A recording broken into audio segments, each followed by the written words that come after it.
Belum. Oh, recording is started. Oke, sudah. Oke ya, saya mau lanjut lagi yang kemarin sedikit lagi saja. Oh ya, untuk yang solusi kuis bersama beda orde 1 kemarin, ada beberapa yang harus diperhatikan ya. Sudah terlihat layar OneNote saya? Sudah, Pak. Ya, Sudah, oke. Pak. Siap. Terima kasih. Untuk kuis saya pikir sudah oke lah. Kesalahan paling banyak itu tidak menuliskan proses menghitung. Hati-hati juga notasi. Masih ada yang pakai Y, pakai X, padahal ini notasinya sudah lain ya. Kamu sudah harus mahir mengubah variabel. Ya kalau variabelnya xt plus 1 dan xt, ya jangan kamu jadikan Y dan X. Ini di dalam pikiran kamu saja. Ini di dalam pikiran kamu saja. Tapi yang kamu tulis tetap ini. Gitu ya. Selain itu hati-hati dengan notasi, ya yang itu ya. Untuk gambar hati-hati dengan skala. Ya oke, kamu mau seperti ini ya. Ini 2, ini 4, ini 8. Tapi ini untuk ketinggian yang sama, untuk panjang yang sama, ini kamu tulis 1. Nggak boleh kamu kayak gini. Karena nanti benar-benar nanti pada akhirnya metode cobweb diagram ini nanti benar-benar bergantung dari kemiringan. Kalau kamu misalkan di sini ya, ini kemiringannya berapa? Ini kemiringannya setengah. Tapi sebenarnya ini kemiringannya 1. Maka kamu nanti dapat gambarnya yang salah. Jadi kalau kamu mau skala, bukan hanya skala salah satu sumbu, skala dua-duanya. Jadi di sini juga harus 2. Gitu ya, hati-hati. Kalau kamu ini mau 10-10 ya nggak apa-apa, tapi yang ke atas itu harus 10-10 karena benar-benar bergantung dari kemiringan cobweb diagram itu, diagram cobweb. Jadi harus hati-hati sekali ya. Yang lain sudah oke lah menurut saya. Yang lain sudah oke, selain notasi-notasi saja. Ya, oke. Jadi kemarin kita sudah bicara tentang integral jumlah Riemann kiri, jumlah Riemann kanan, limit jumlah Riemann yang kita pakai untuk menghitung nanti integralnya. Ada Riemann kiri, Riemann kanan, nanti pada akhirnya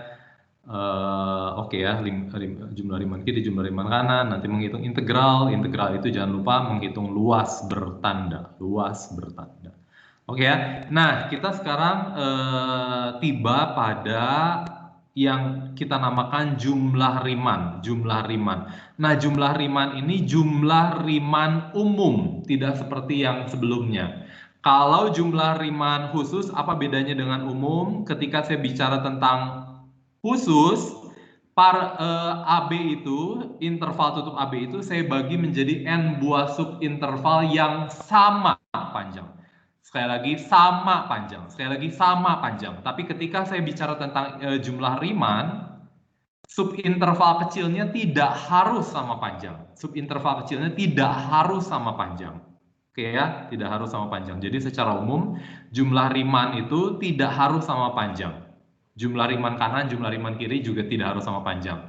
Tapi kalau untuk kasus khusus, untuk perhitungan ya mau nggak mau kalau menghitung integral ya harus menggunakan yang panjang subintervalnya sama untuk memudahkan. Kalau tidak sulit sekali. Oke ya. Nah, selain itu, selain panjang subintervalnya beda-beda, pemilihan ketinggiannya juga boleh beda-beda. Jadi kalau saya punya ini dari interval kecil ini dari X4 sampai X5 nih, kalau kamu lihat X4 X5, maka saya bisa pilih ketinggiannya itu bisa ketinggian pakai ujung interval kiri, ini pakai ujung interval kanan ya. Bisa pakai yang tengah, mana yang tengah ya? Ini contohnya, pakai ketinggian yang tengah, menghitung hampiran luas persegi panjangnya. Boleh juga nggak di tengah, nggak di kanan, nggak di kiri, di mana saja. Contohnya ini dari X5 ke X6. Ini di mana saja. Asalkan titiknya ada pada subinterval itu. Jadi itu yang biasanya kita sebut titik wakil untuk perwakilan panjangnya. Panjangnya kita pakai X yang mana untuk nilai fungsi F-nya. Nah, itu yang kita sebut titik wakil, yang kita biasakan tulisnya XI bar. XI bar itu untuk setiap interval. Interval 1 ya X1 bar. Interval X1 sampai X2 ya X2 bar gitu kira-kira ya. Jadi itu adalah perwakilan dari setiap subinterval untuk menghitung tingginya. Nah, jumlah Riemann dari F atas partisi P, P-nya adalah ini, partisi ini, adalah biasanya kita tulis ini, jumlahan dari, ini hampiran ya, jumlah Riemann ini adalah hampiran. Hampiran dari luas bertandanya. F dikali X, jangan lupa ini panjang dikali lebar. Jadi ini adalah hampiran panjang kali lebar. Hampiran luas bertanda. Hampiran luas bertanda. Oke ya, pada akhirnya juga belum tentu merepresentasikan luas benarnya, karena kalau saya punya yang seperti ini, maka yang di sini itu positif, ini negatif, ini positif. Jadi nanti integralnya itu diberikan oleh apa? Luas yang ini, luas yang positif dikurangi luas yang negatif.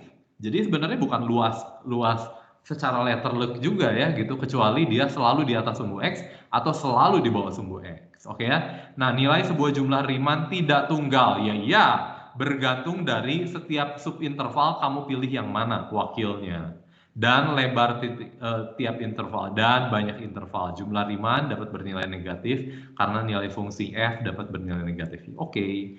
Nilai RP ini jumlah Riemann atas partisi P tidak sama dengan luas daerah di bawah kurva. Luas daerah di bawah kurva ya tidak sama ya. Oke.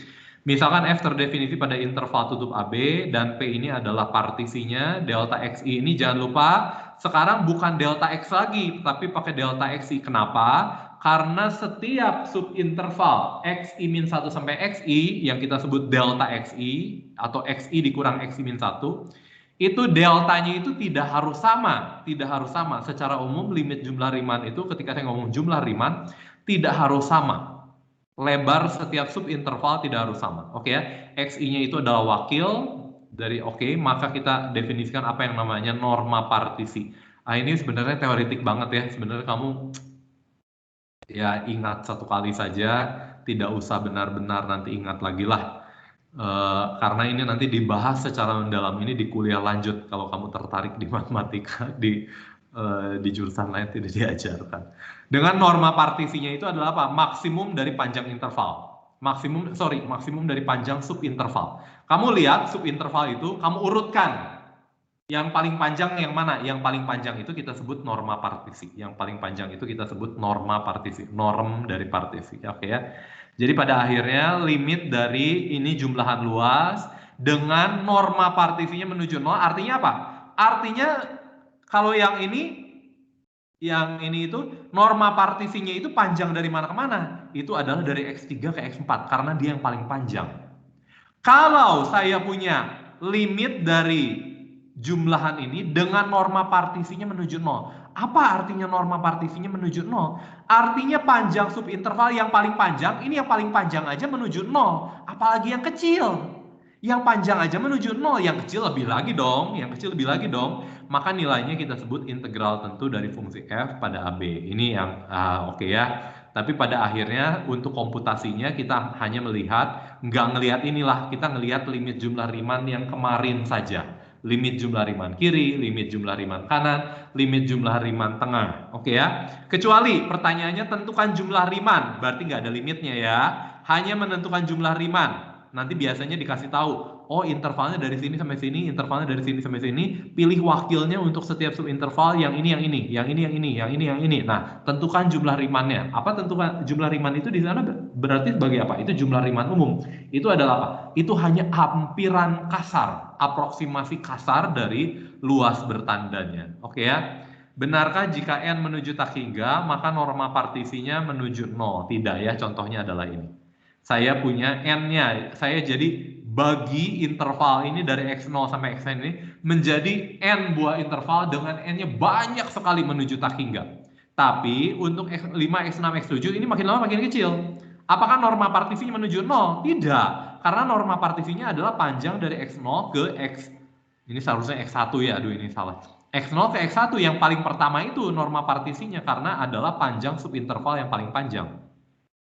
Oke ya, jadi tapi kalau norma partisinya menuju 0, Ini yang paling panjangnya itu panjangnya menuju 0, yang paling panjang dari subintervalnya ini menuju 0, maka pasti ini itu partisi menjadi n buah subinterval yang berapa banyak subintervalnya menuju tak hingga. Sehingga pada akhirnya kita mendapatkan luasnya. Oke ya, kapan norma partisi menuju 0 mengakibatkan jika dan hanya jika n menuju tak hingga. Ya ini nggak usah lah, terlalu teoritis saya pikir. Kesimpulan bila delta xi sama lebar, delta xi-nya sama lebar sama panjang, maka integralnya ini akan menjadi limit. Nah ini yang kita hitung kemarin. Kita hitung kemarin, tapi xi-nya, xi wakilnya, xi barnya, kita pilih tertentu. Dengan delta xi-nya itu selalu sama dengan delta x. Sama semuanya. Itu ya yang kita sudah, saya harapkan kamu sudah mahir. Terutama hanya sampai mencari integral dari fungsi kuadratik saja. Tidak usah sampai yang rumit-rumit, hanya sampai kuadratik saja. Berarti kamu harus bisa ax kuadrat tambah bx tambah c, mencari integralnya. Dari misalkan dari x sama dengan berapa sampai x sama dengan berapa. Maksimal itu yang harus kamu bisa. Oke ya, jadi ini bentuk terakhir bisa dipakai untuk mempermudah proses perhitungan. Nah ini kalau fx-nya lebih besar dari 0, maka RP ini adalah total luas dari persegi panjang. Ya hampiran luas dari luas di bawah kurva. Kalau yang seperti ini, kalau lebih besar dari 0, maka integralnya adalah luas daerah A. Sudahlah ini kemarin. RP-nya ini adalah luas persegi panjang di atas sumbu X dikurangi luas persegi panjang. Yes, integralnya ya. Integral ini luas daerah, ya oke. Nah, ini ada satu hal yang perlu kamu perhatikan ya. Ternyata tidak semua fungsi itu punya integralnya. Secara khusus ketika saya bicara tentang yang namanya integral, nanti ini kita sebut integral Riemann. Secara khusus ketika kita bicara tentang integral Riemann itu, selalu kita bicara pada interval tutup dan terbatas. Interval tutup dan terbatas, min 22, A, B, min 1 sampai 2. Jadi X-nya itu harus terbatas. 1. Bukan hanya itu, tapi F-nya terbatas. Apa arti F-nya terbatas? Nilai fungsinya terbatas. Tidak boleh nilai fungsinya terus makin lama makin besar, seperti ini. Fungsi fx sama dengan 1 per x kuadrat. Ini tidak bisa, karena nanti pada akhirnya yang kalau saya fungsi yang terintegral Riemann itu adalah fungsi yang terbatas. Kalau fungsinya tidak terbatas, pasti dia tidak terintegral Riemann. Dan kamu sudah tahu ya, pada akhirnya fungsi f-nya itu tidak harus terdiferensialkan. Fungsinya f-nya itu tidak harus punya turunan. Contohnya yang ini. Fungsi tangga. Misalkan pada 0, 2, ini x, ini y. Maka kalau misalnya ini adalah y sama dengan fx, maka integral fx dx dari 0 sampai 2 itu adalah apa? Itu adalah ini. Ini adalah apa? Ini adalah ini. Tapi kan fungsi ini tidak terdiferensialkan. Kenapa? Karena kan potong di sini. Karena potong di sini dia tidak kontinu. Karena dia tidak kontinu, dia tidak punya turunan di sini. Hati-hati ya. Fungsi integral dari suatu fungsi, fungsinya itu tidak harus punya turunan. Fungsinya itu tidak harus punya turunan. Contoh lain kamu lihat kemarin integral mutlak X. Dia kan gini. Di sini dia nggak punya turunan. Nggak punya garis singgung, di titik ini tidak punya garis singgung. Tapi dia punya integralnya. Oke ya. Jadi ketika saya ngomong integral fx dx, f-nya itu tidak harus terintegralkan. Terdiferensialkan. Tidak harus kontinu. Gitu ya. Tapi pada akhirnya nanti integralnya, nanti. Nah, berdasarkan teorema, dan harus dia fungsi f-nya itu harus terbatas. Intervalnya terbatas dan nilai fungsinya harus terbatas. Biasanya kalau saya ngomong f terbatas ini artinya apa? Nilai fungsi f terbatas. Nah, berdasarkan teorema di atas, maka fungsi-fungsi berikut jadi fungsi-fungsi yang bagus itu terintegralkan ya. Yang bagus yang mana Pak? Yang kamu kenal di SMA. Polinom, rasional, asalkan penyebutnya tidak bernilai 0 sepanjang AB. Oke ya. fungsi sinus, fungsi kosinus, fungsi trigonometri pada akhirnya. Oke ya. Fungsi eksponen, fungsi logaritma pada domainnya, maka dia terintegralkan. Tapi tentunya harus pada interval tutup terbatasi AB. Nah, ini ada beberapa sifat. Kalau saya punya integral 1 dx itu adalah B minus A. Ini mudah sekali ya. Karena apa? Karena saya menghitung persegi panjang dengan tingginya 1, lebarnya dari A ke B. Berapa lebar dari A ke B? Ya B minus A dikali dengan tingginya 1, ya B minus A lah. Gitu ya. Integral fx dx dari A sampai A. Lah, ini adalah apa? Ini adalah panjang, luas persegi panjang dengan tingginya fx, tapi lebarnya 0 karena dari titik x sama dengan A ke titik x sama dengan A, makanya dia jadi 0. Ya iyalah, nggak ada lebarnya. Kalau gini integral AB, tadinya saya ngitung selalu gini. Tadinya saya ngitung A ke B. Jadi selalu yang ini kurangi yang ini. Yang ini kurangi yang ini. Yang ini kurangi yang ini untuk perhitungan delta X-nya. Sekarang delta X-nya harus saya mau dari B ke A. Jadi kalau tadinya dari sini, saya mau menjadi dari sini. Berarti nanti delta X-nya itu membuat dia menjadi negatif. Sehingga ketika dia tukar B menjadi A, muncul tanda negatif di sini. Oke ya, karena perhitungan nanti delta X-nya. Delta X-nya itu nanti menjadi negatif dari delta X yang kalau kamu perhitungan dari A ke B. Kalau B ke A, ya delta X-nya nanti berubah menjadi negatif. Walaupun fx-nya tetap positif. Gitu ya. Nah, ini sifat linier. Ini seperti turunan aja.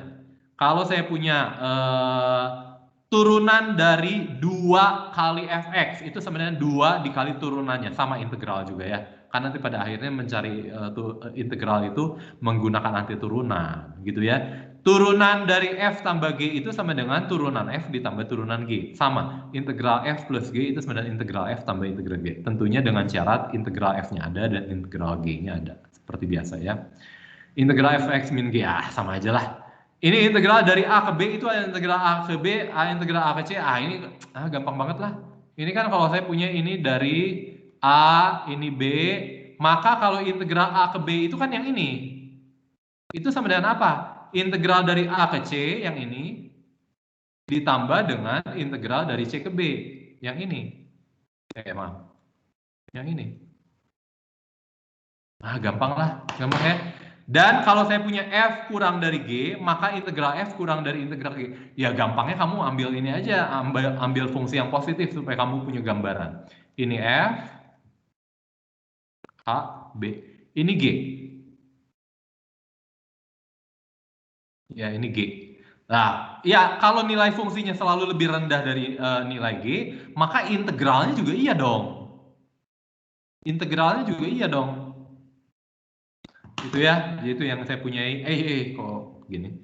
Itu yang saya punyai di sini. Dengan cara yang sama, kalau saya punya integral, oke ya, fx-nya terbatas antara n dan m, maka ininya paling rendahnya ini, paling tingginya ini. Udahlah.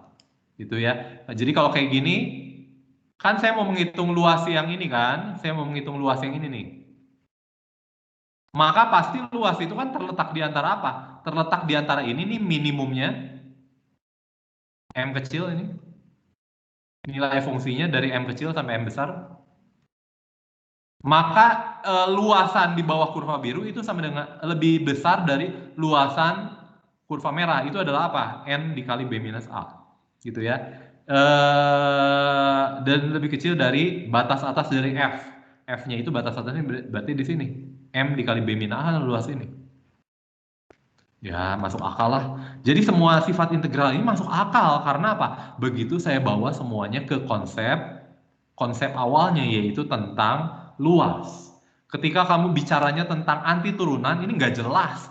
Kenapa tiba-tiba kalau saya punya anti turunan dari F kurang dari G, apa hubungannya anti turunan F pasti lebih kecil dari anti turunan G? Itu nggak ada hubungannya.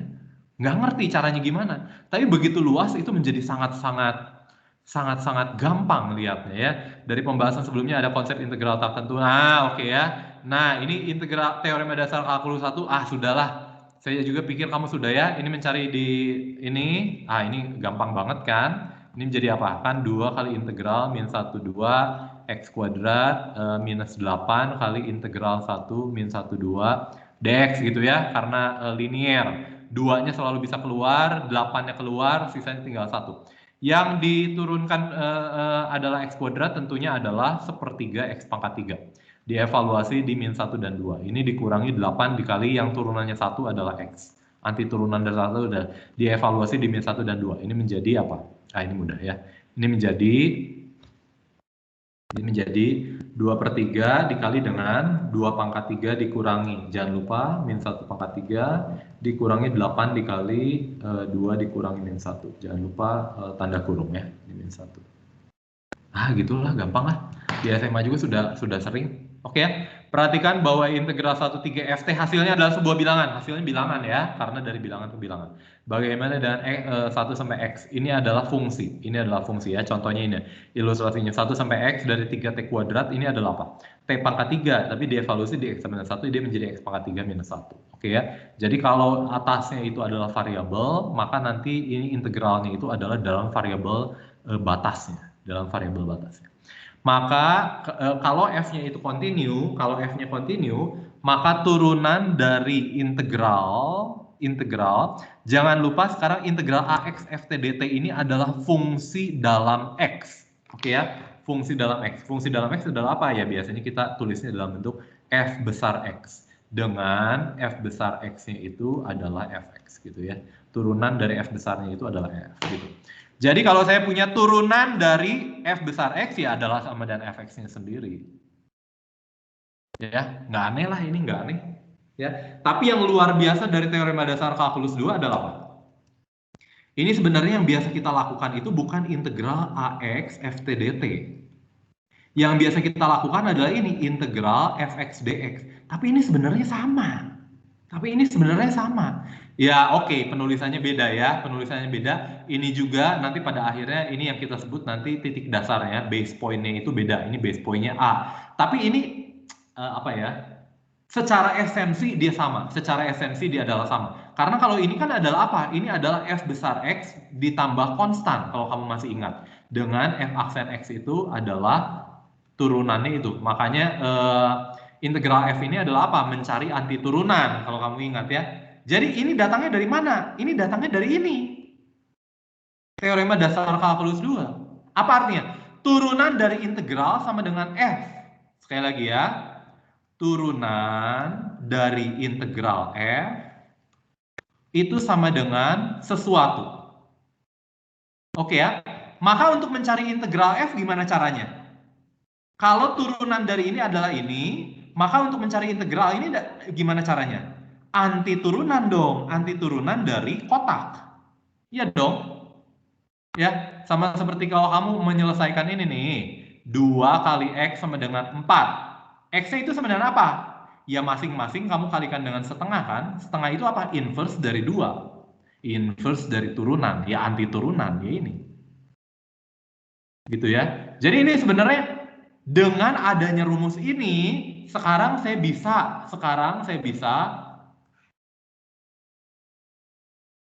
bisa ngomongin ini. Sekarang saya bisa ngomong integral dari cosinus X dx itu adalah sin X. Kenapa? Karena untuk menghitung turunan dari integral adalah fungsi F. Berarti untuk menghitung integral adalah menghitung anti turunan dari F. Jadi untuk menghitung cos X, ini adalah integral ini hanya mencari anti turunan dari cos X yang adalah sin X ditambah konstan. Oke ya, dan ini teorema dasar kalkulus 2 ini yang kita pakai sebenarnya ketika kita berbicara tentang integral tak tentu. Integral tak tentu, yang adalah fungsi. Integral ini kan adalah fungsi. Ya kira-kira identik dengan, ya nggak persis sama ya, tapi mirip dengan integral AX FT dt. Ini juga adalah fungsi. Fungsi dalam X. Gitu ya, ini juga adalah fungsi dalam X. Karena ini integral tak tentu. Oke ya, dan ini menurut saya sesuatu yang luar biasa sekali. Kenapa? Kamu sudah belajar bahwa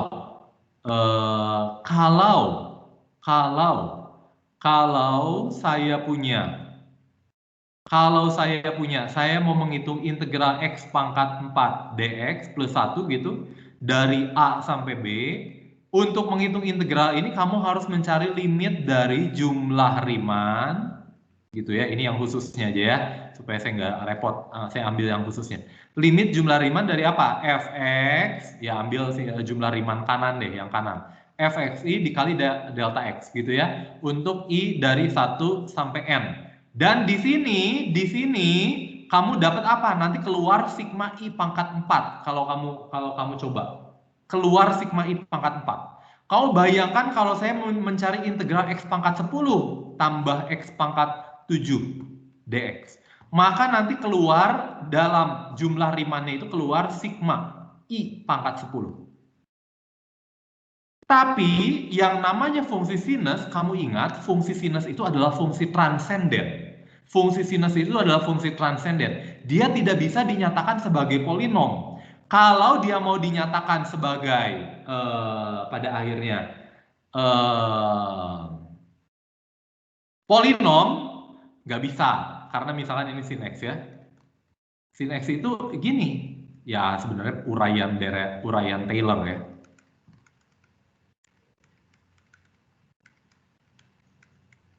Dan nggak bisa kamu potong, ini cuma sama X pangkat 9, enggak. Ini tak berkesudahan. Artinya, kalau saya mau menghitung integral sin X, yang adalah ini, X-nya sampai pangkat tak hingga, artinya kamu butuh sigma I pangkat tak hingga. Gimana caranya? Gimana caranya? Bersyukurlah kita punya yang namanya teorema dasar kalkulus 2. Integral cos itu hanya tinggal melihat antiturunannya.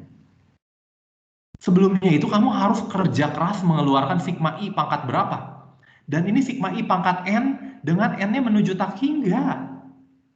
Kamu pangkat 2 aja udah kewalahan menghitung sigma I pangkat 2. Apalagi sigma I pangkat 10, apalagi sigma I pangkat 100, apalagi sigma I pangkat 1000. Dan ini kalau sinus, ini tidak berhenti sampai X pangkat 1000, tidak.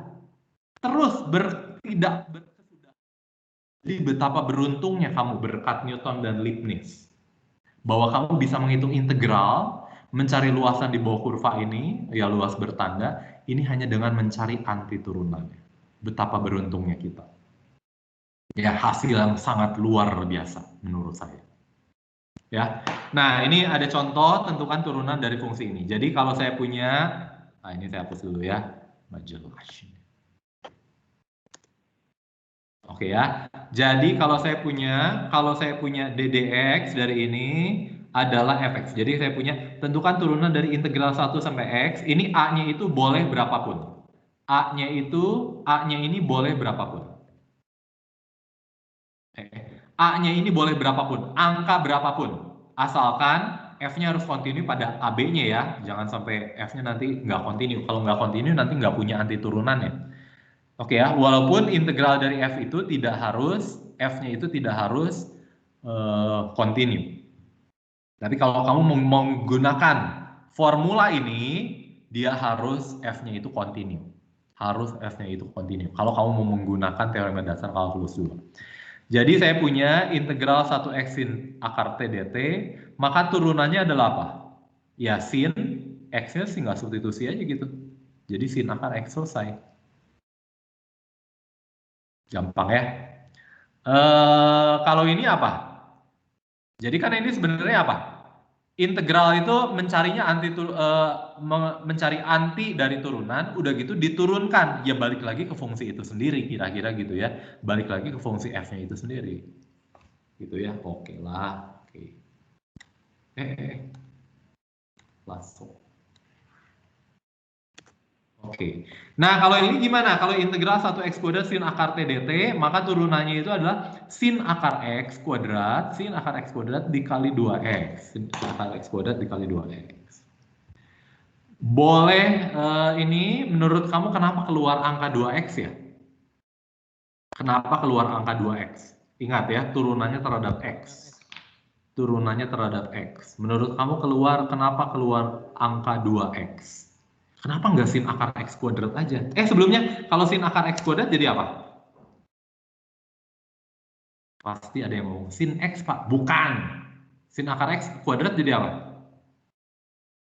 Akar dari x kuadrat berubah menjadi apa, Bapak Ibu? Plus minus x. Masa bernilai ganda? Kalau plus minus X itu jangan-jangan 2 jadinya. Ini enggak, nilainya 1 aja. Nilainya berapa? Mutlak X, Pak. Mutlak X. Siapa itu?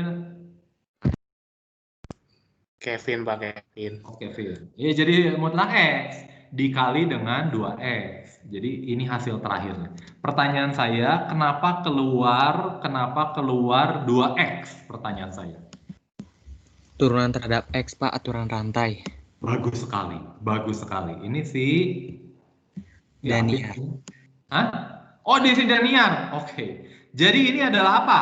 Integral dari 1X kuadrat sin akar. Ini adalah fungsi dari X kuadrat. Maka kalau kamu mencari turunan dari ini adalah apa? Ya, turunan terhadap X kuadrat dikali dengan turunan X kuadrat terhadap X, ya dikali 2X. Gitu ya. Jadi ini sekarang saya ini turunkan terhadap X kuadrat dulu. Anggap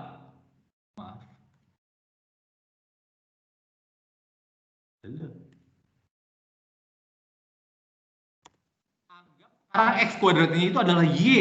Kamu cari turunan terhadap Y. Kalau turunan terhadap Y kan sin akar Y. Tapi turunan saya bukan terhadap Y, tapi terhadap X. Berarti kamu harus mencari turunan Y yang adalah X kuadrat terhadap X dikali 2X. Aturan rantai. Bagus sekali ya. Bagus sekali Daniel. Ini 2X. Hati-hati.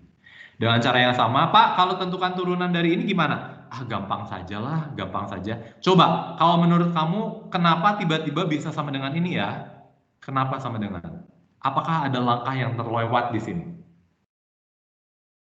ddx dari integral ini, saya pecah. Integral 0x pangkat 3 sin akar T, ditambah ddx dikali integral 2x 0. Oh, pertama kali, apa langkah yang terlewat oleh saya? Pertama kali, apa langkah yang terlewat oleh saya? Coba, kamu bisa nggak menemukan saya kelewatan apa? Apa langkah yang terlewat oleh saya? Sebenarnya ini tiba-tiba seperti ini. Ini seharusnya tidak seperti ini. Ada satu langkah yang terlewat di sini.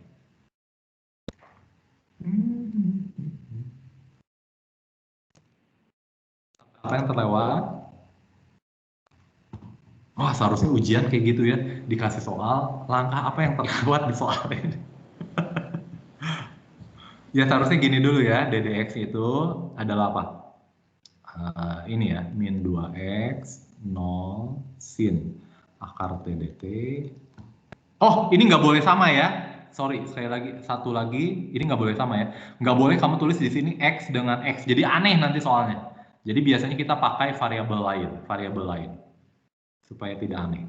Jadi ini sin akar T dt ditambah dengan, jadi ini menjadi ini dulu, integral 0 sampai X pangkat 3.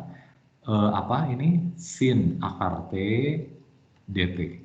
Nah, setelah ini baru ke sini. Kira-kira gitu ya. Saya pecah dulu integralnya, baru ini.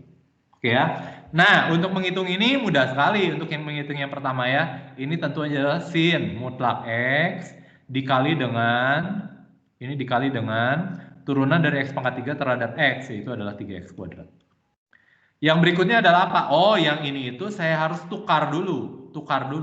Ini menjadi integral dari 0 sampai 2X. Tentunya nanti akan keluar tanda negatif karena kamu mengubah batas integral. Sin akar T dt. Gitu ya. Ini berubah menjadi apa? Integral dari turunannya menjadi apa? Mudah sekali. Minus dari sin akar 2X dikali dengan turunan 2X terhadap X adalah 2. Ya. Dan secara umum tidak harus saya pecahnya itu menjadi 0. Boleh saya jadikan A. Asalkan dia terintegralkan. Jangan kamu ini fungsinya ln, tapi kamu pakai 0 lagi. Enggak, boleh pakai 1. Gitu ya. Iya, pertanyaan. Siapa namanya?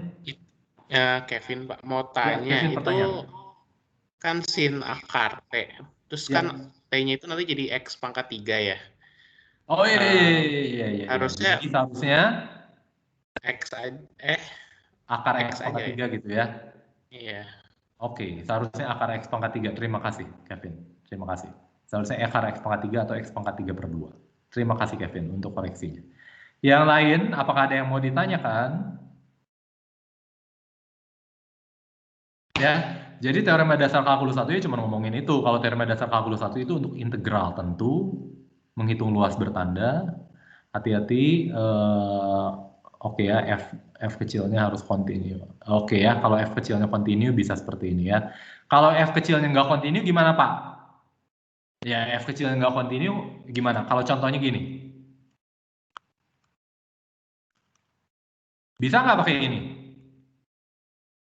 Nggak bisa karena nggak oh ini continue ya, continue tapi F besarnya bukan anti turunan. F anti turunan dari ini apa? Nggak ada, jadi nggak bisa pakai ini. Jadi yang kamu bisa pakai apa? Menghitung luasnya ya, menghitung luasnya dari sini sampai sini, gitulah, gitu ya. Oke, menghitung luasnya. Nah, teorema dasar kalkulus 2 ini untuk integral tak tentu, untuk integral tak tentu. Yang biasanya kita pakai waktu dulu di minggu keberapa sih? Minggu 10 kali ya. Yang kita pakai di sini yaitu kan integral ini sebenarnya berkat teorema dasar kalkulus 2. Ini itu teorema dasar kalkulus 2. Integral ini dan ini integralnya sebenarnya ya ini teorema dasar kalkulus 2 ya. Oke ya. Dan jangan lupa integral super x dx itu sebenarnya ln dari logaritma natural dari mutlak x. Oke ya. Nah, saya pengen tahu. Kamu tahu nggak ya dari mana istilah ln gitu? Tahu nggak ya ln apa?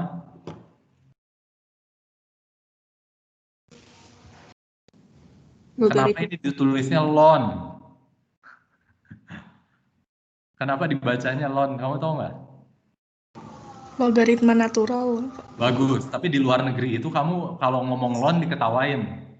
Karena orang luar negeri itu nggak tahu ln itu apa. Ini hanya di Indonesia. Jadi luar negeri itu kamu harus ngomongnya ln. Atau biasanya kita tulis ini ya log aja, log x. Ini di luar negeri kamu nggak boleh ngomong ln loh ya. Orang bingung nanti kamu ngomong ln. Sama seperti, nanti kamu belajar nggak ya? Kamu belajar nggak ya? Nah kan ini turunan ya, turunan dari fx. Nah nanti ada ketika kalau kamu variabelnya itu punya 2, ada yang namanya ini. D-nya itu gini gini. Ini kalau saya punya variabelnya lebih dari 1. Artinya ini hanya turunannya itu hanya terhadap variabel x, variabel y-nya itu dianggap konstan.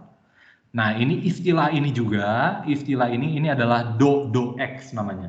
Do x. Kalau ini d dx, ini do x. Dan ini juga buatan orang Indonesia. Orang ITB.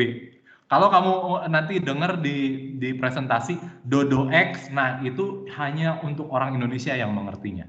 Orang luar negeri nggak ngerti. Orang luar negeri hanya mengerti partial f, partial x.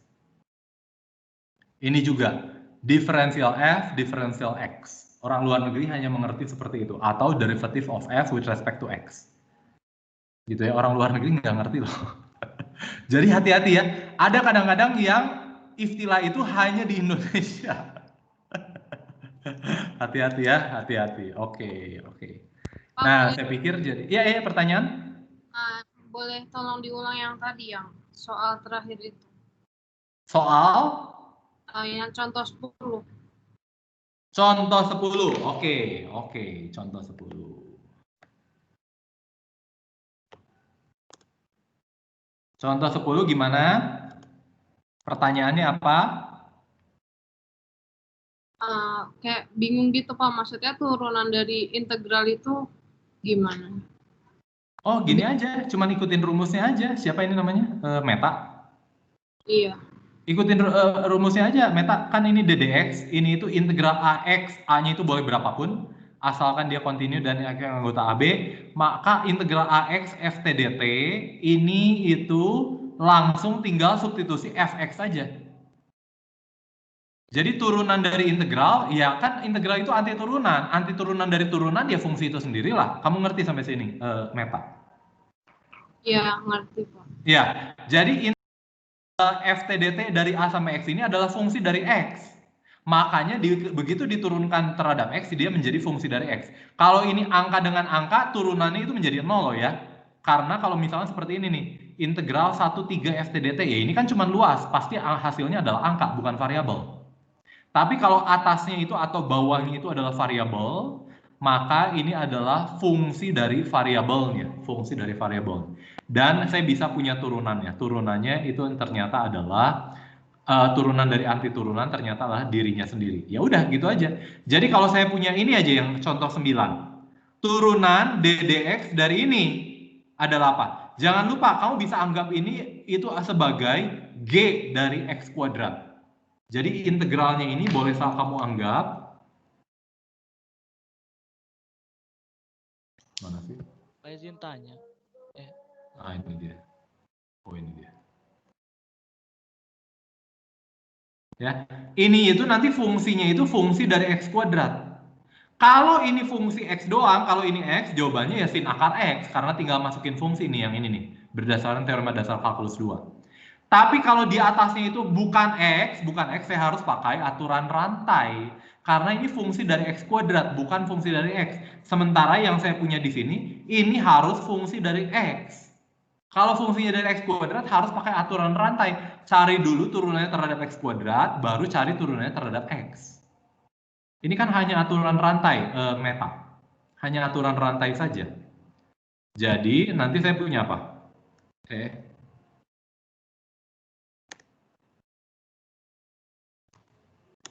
Jadi saya punya apa? Integral, turunan dari integral. Ya sin dimasukkan ini. Kalau turunannya terhadap x kuadrat. Jadi dia adalah sin dari akar x kuadrat. Kalau diturunkan terhadap x kuadrat. Variabelnya harus ini ya. Harus sama tuh, lihat tuh. Ini ddx, ini x. Harus sama antara ini.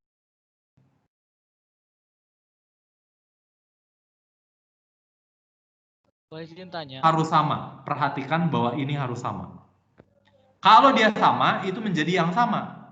Jadi kalau saya punya 1 sampai x kuadrat, maka turunan terhadap x kuadrat, dia menjadi tinggal substitusi x kuadrat, sin dari akar x kuadrat. Kalau diturunkan terhadap x kuadrat, kan tapi kan turunan saya terhadap x. Berarti harus dikali dengan turunan x kuadrat terhadap x yang adalah 2x. Gitu, Meta? Iya. Yang namanya contoh 10 ya sama aja, cuman sekarang diganti. Karena rumus saya apa? Bawahnya harus konstan. Gimana caranya kalau saya punya atasnya itu fungsi dari x, atasnya juga fungsi dari x? Ya pecahlah. Supaya jadi 1. Ini bawahnya itu integral fx, misalnya dari fx, ini sampai a ditambah a sampai gx. Supaya saya bisa pakai ini. Karena di rumus teorema dasar kalkulus itu, ini cuman boleh variabelnya hanya boleh 1. Dan satunya pun harus ditempatkan di atas. Gitu, Meta. Itu makanya saya pecah. Setelah saya pecah, ya balik lagi ke soal nomor 9 ini mah. Pak, izin tanya. Itu Meta, bentar. Meta, kamu masih ada yang mau ditanyakan? Berarti Pak, kalau kayak gini tuh, kalau ada ditanya turunan dari integral itu, diintegralin baru diturunin gitu ya, terhadap Enggak, x. tinggal langsung dimasukin aja. Kan ini tinggal langsung fx, Meta. Ngapain kamu diintegralin dulu? Masalahnya kamu bisa cari integral nggak? Belum tentu kamu bisa cari integralnya, Meta. Apa kamu bisa mencari integral ini sin dari akar x? Nggak bisa. Nanti kita belajar 3 minggu ke depan teknik pengintegralan.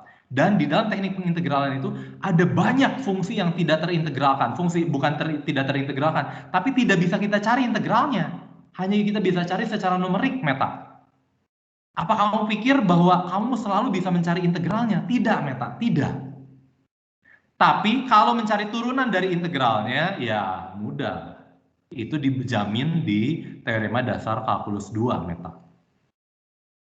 Kalau kamu mau gini Pak, saya mau mencari integralnya. Ya kalau kamu memang bisa cari integralnya, ya boleh. Kamu cari dulu integralnya, udah gitu diturunkan, boleh. Tapi pertanyaannya nanti kita akan mencoba mencari fungsi yang tidak bisa kamu integralkan. Supaya kamu tidak bisa tinggal langsung masukin saja. Cari integralnya udah gitu diturunkan. Supaya kamu harus menggunakan teorema dasar kalkulus 2. Ada aja saya caranya, supaya kamu harus menggunakan teorema dasar kalkulus 2. Melihat apakah kamu mengerti teorema dasar kalkulus 2. Saya akan cari fungsi f yang kamu tidak akan bisa mencari integralnya. Contohnya ini integral sin akar x dx. itu tidak bisa kamu cari integralnya. Bahkan integral ini, integral sin x kuadrat, ini nggak bisa kamu cari integralnya. Hanya kamu bisa secara numerik kalau misalnya dari 1 sampai 3. Itu pun hanya hampiran numerik itu. Secara umum mencari integral itu susah sekali. Yang lebih gampang mencari turunan, mencari integral itu susah. Dan kalau kamu lihat ada buku setebal, waduh itu bukunya tebal sekali, hanya memuat tabel integral, tabel loh ya, bukan penurunannya, tabelnya. Dan bukunya gede banget, tebal banget, dan isinya hanya tabel. Artinya satu halaman itu bisa berapa ratus tabel, bisa berapa ratus formula, dan tidak selesai. Jadi kami akan berusaha Meta, memaksa kamu untuk menggunakan teorema dasar kalkulus 2. Pak, kalau nanti integral ft-nya bisa saya cari, ya silahkan cari menggunakan apa yang bisa kamu cari, kalau memang bisa dicari. Tapi untuk ini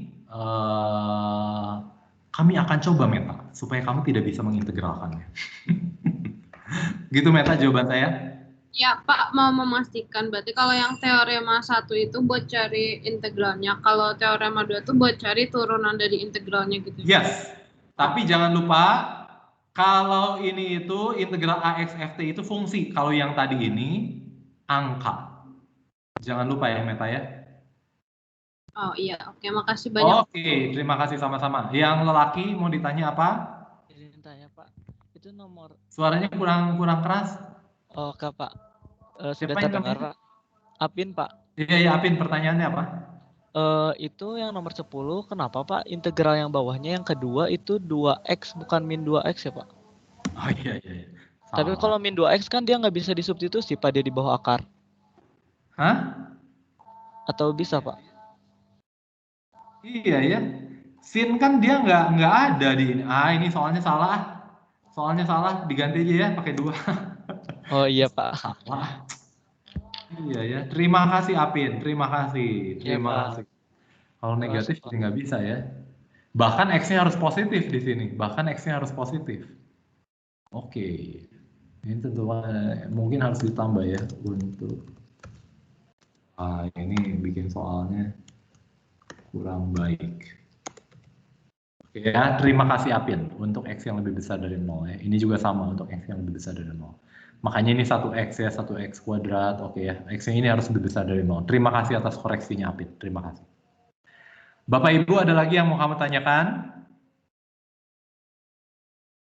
Nggak ada ya, saya pikir kalau cuma latihan teorema dasar kalkulus 2, kayaknya kamu bisa latihan sendiri lah ya. Kalau ini soalnya ini cuma tinggal masukin doang, kalau ada fungsinya kayak gini pakai aturan rantai, kalau ini tinggal dipecah ya cuma 3 variasinya, udah nggak ada variasi lain sih sebenarnya.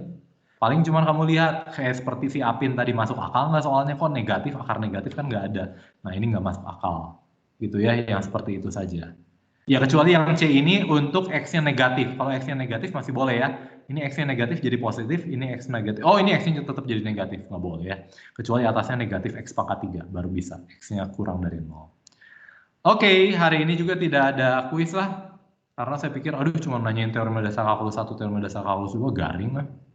Dan kalau yang ini limit jumlah Riemann umum, itu cuma teoritis saja, kamu tidak perlu sampai mendalami ya, hanya sekedar, ya kamu baca aja, hanya sekedar pengetahuan, ini hanya sekedar pengetahuan.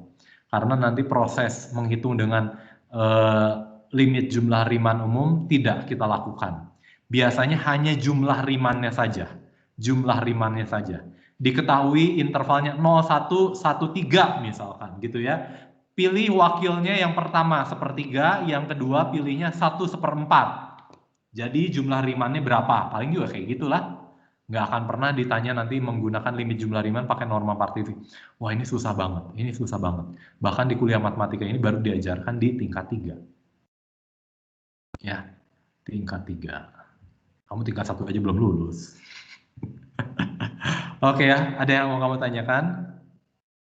Hari ini tidak ada kuis ya, kita kembali lagi minggu depan saya mau masuk ke oke ya, bahan-bahan SMA kamu yang substitusi ya, kamu coba ini ya, metode substitusi. Minggu depan saya kayaknya mau masuk metode substitusi. Apa aja sih minggu depan teh? Minggu depan kuis uji. Pak, kalau aku nemuin jawaban integral itu tanpa pakai teorema dasar langsung wisuda nggak, Pak? Apa? Menghitung apa? Kalau aku nemu hasil integral yang nggak pakai teorema dasar langsung wisuda nggak? Jadi profesor. Jurusannya matematika.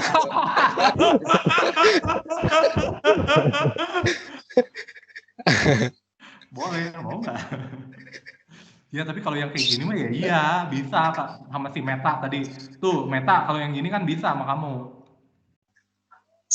Yang gini mah bisa tuh integral t kuadrat dt dari 1x ddx. Yang ini mah bisa integralkan dulu baru cari turunannya ya bakal bisa. Tapi ya oke lah. Ini siapa sih yang nanya? Nggak tahu, Pak. Jangan disebut. Ini siapa sih yang nanya? Nah ini matematika B, matematika A.